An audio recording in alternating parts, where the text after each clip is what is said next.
दोस्तों, जब मैं ट्रेनिंग दे रहा होता हूँ और 5S के ऊपर खास तौर पे और पूछता हूँ लोगों से 5S क्या है, तो उसमें 90% लोग जो जवाब देते हैं वो होते हैं कि 5S का मतलब है सर साफ सफाई। तो अगर आप 5S को साफ सफाई लेकर ही चलते रहोगे तो आप कभी भी अपने प्लांट के अंदर 5S को इम्प्लीमेंट नहीं कर पाओगे। साफ सफाई जो है या स्वच्छता जो है वो 5S का एक स्टेप है, जो कि थर्ड स्टेप है।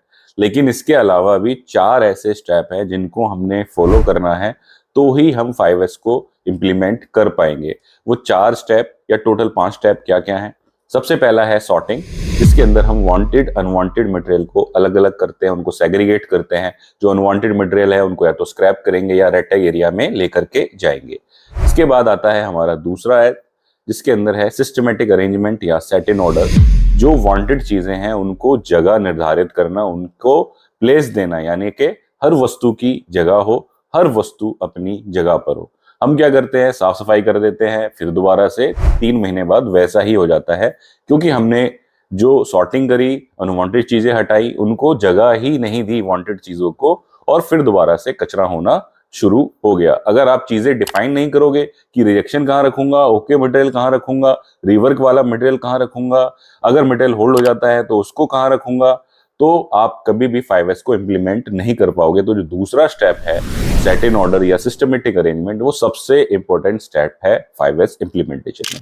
इसके बाद आता है तीसरा शाइन, जिसको हमने 5S बना दिया है पूरे एक इंडस्ट्रीज के अंदर, साफ सफाई। इसका मतलब होता है कि हमने डेली बेसिस पे क्लीनिंग करनी है। जिन चीजों को वीकली बेसिस पे जरूरत है उनको वीकली करेंगे, जिनको मंथली पे जरूरत है उनको मंथली बेसिस पे क्लीनिंग करेंगे विद चेक शीट्स।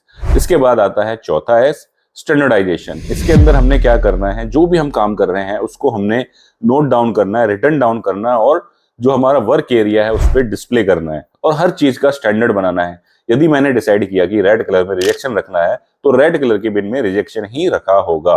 तो ये चौथे एस के अंदर आता है। सबसे बेहतरीन एग्जांपल इसका है मेट्रो या एयरपोर्ट, जिसके अंदर सारी की सारी चीजें स्टैंडर्डाइज होती हैं। कि अगर आप किसी मेट्रो लाइन पे जाओ तो उस लाइन के सारे स्टेशंस आपको एक जैसे दिखेंगे, एक जैसी ही चीजें वहां पर होंगी, यानी कि चीजें स्टैंडर्डाइज हैं।